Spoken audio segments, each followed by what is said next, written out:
Thanks for tuning in and welcome back to the shop. If you're a regular viewer of this channel, you'll be expecting me to say, this is our 2013 Mitsubishi Fuso FG that I'm slowly turning into an overland camper.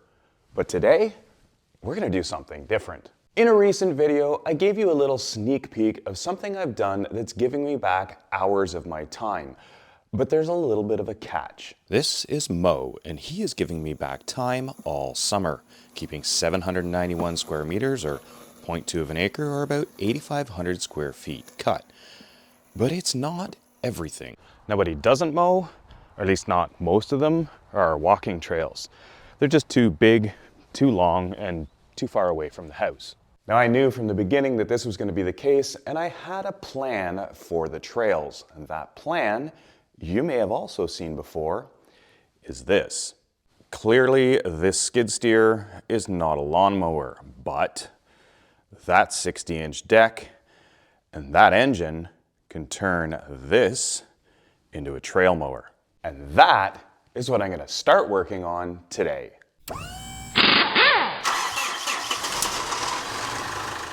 Now you might ask why I'd go to all the trouble of building a lawnmower when I can buy a lawnmower and I probably already have a lawnmower. And I'll answer that with a couple of different reasons. Well, this old mower has seen better days, and although I've managed to struggle through the last few years, it's really time to replace it. So here's the deal. All 4 tires need to be replaced. They don't hold air. The left front, not even long enough for me to mow the lawn. So I'd have to stop halfway through mowing and refill it with air. So I'm 4 tires at a minimum into this. It also needs a new battery. And it needs new deck bearings, it needs new blades. The engine doesn't run properly, it probably needs a carb. Other than that, it's fine. That to me is too much work I don't want to put into that older mower, so it's time to start over. I'd rather not spend $7,000, $5,000, something like that on a new mower when I could make an attachment for this. So I picked up this deck, believe it or not, used. That is a used deck for 500 bucks Canadian. And I picked that up for 500 bucks Canadian. So these going onto this seems logical to me. The biggest thing is this is a 60-inch mower deck, which means I can mow my trails in 1 pass instead of 2. And yes, the skid steer travels more slowly than a riding mower, but that's okay. 1 pass around, less equipment kicking around in the shed. I think it's worth giving it a go. So step 1, we need to modify the quick attach bracket to fit on the quick attach. These quick attach brackets on Amazon are cheap, but they require a notch to be cut there.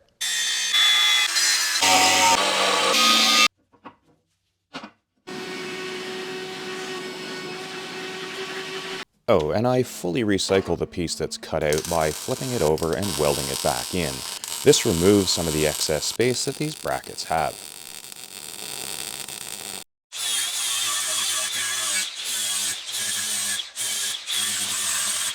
So let's see how it fits.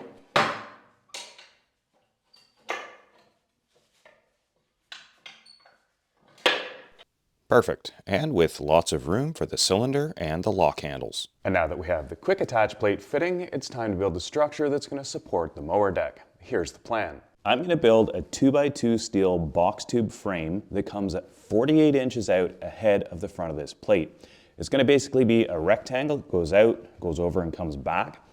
And from that, the deck will be suspended. The nice thing about this deck is it does have electric height adjustment. So with the flick of a switch up on the skid steer, I can raise and lower the deck independently of the height of where my hydraulics are sitting on this. Now, the reason I'm going with a frame it's actually going to be quite wide in the center is because I want to fit this engine in between the 2 halves of the frame. The reason for that will come up much later, but the idea is essentially that the 2 frame members that come forward are kind of representing what would have been there originally as a lawnmower frame. So to start with, I have cut these 2 50-inch long pieces of a 2x2 by 3/16 box tube, and I've put a 2-inch notch in the end that's 3/4 of an inch in from the edge and 2 inches this way. Reasoning for the notches is to get the correct spacing for these tabs on each side, which will help guide the mower and stop it from swinging out sideways. The notch also allows me to weld to the side of the quick attach plate as well as the front, which will give me a little bit more strength in that joint. Now, there's going to be a lot more reinforcing, but at least we can start with a strong joint. Before I tack this to the side, I have measured 6 inches up to the top, and I've also set my front so that it is 6 inches up from the top, as well as making sure that my bracket is square. This should give me an arm that is perpendicular to the quick attach plate. And with them tacked in place, I'm gonna add these corner gussets on the inside corner to make sure that we have a perpendicular arm coming out from the face.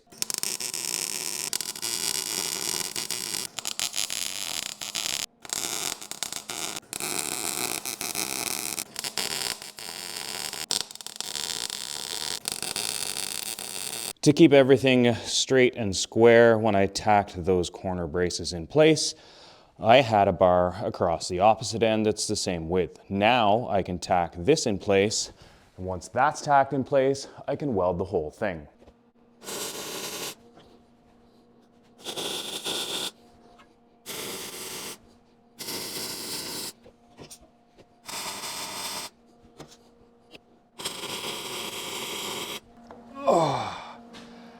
With all that welding done, I can give my back a bit of a break.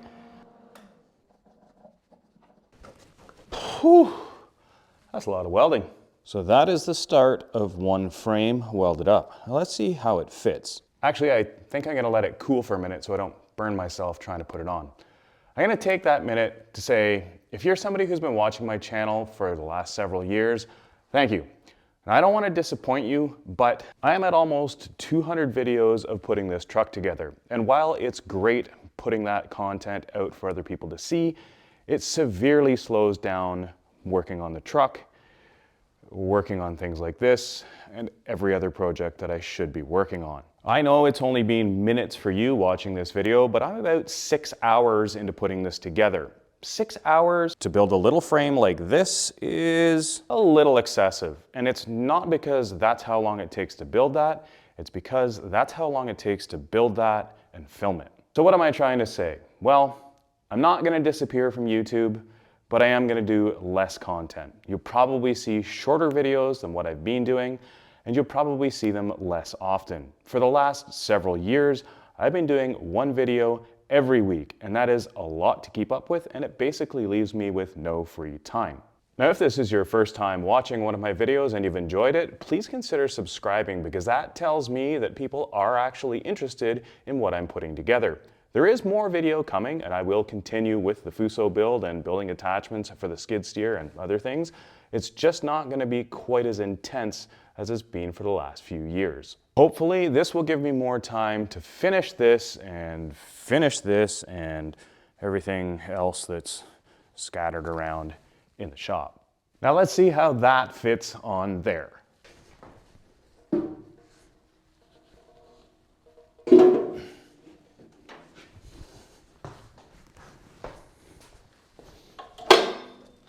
Not bad for the first try, and you're probably thinking that's not going to be very strong right here. And don't worry, there's going to be some massive gussets going out this way and coming up from here. The reason I don't have, especially the lower ones on yet, is because I want to see how this clears as the deck moves up and down. That part rotates when the electric drive makes the deck go up and down. Basically, it's driving the rear wheel bar as well as these chains. These chains will be what hang the mower deck from up here. So I need to make sure that my strengthening here doesn't interfere with my deck height. You're probably also thinking that is a lot of overhung weight, even if I put some big gussets at the back there. But don't worry, there's more to this plan.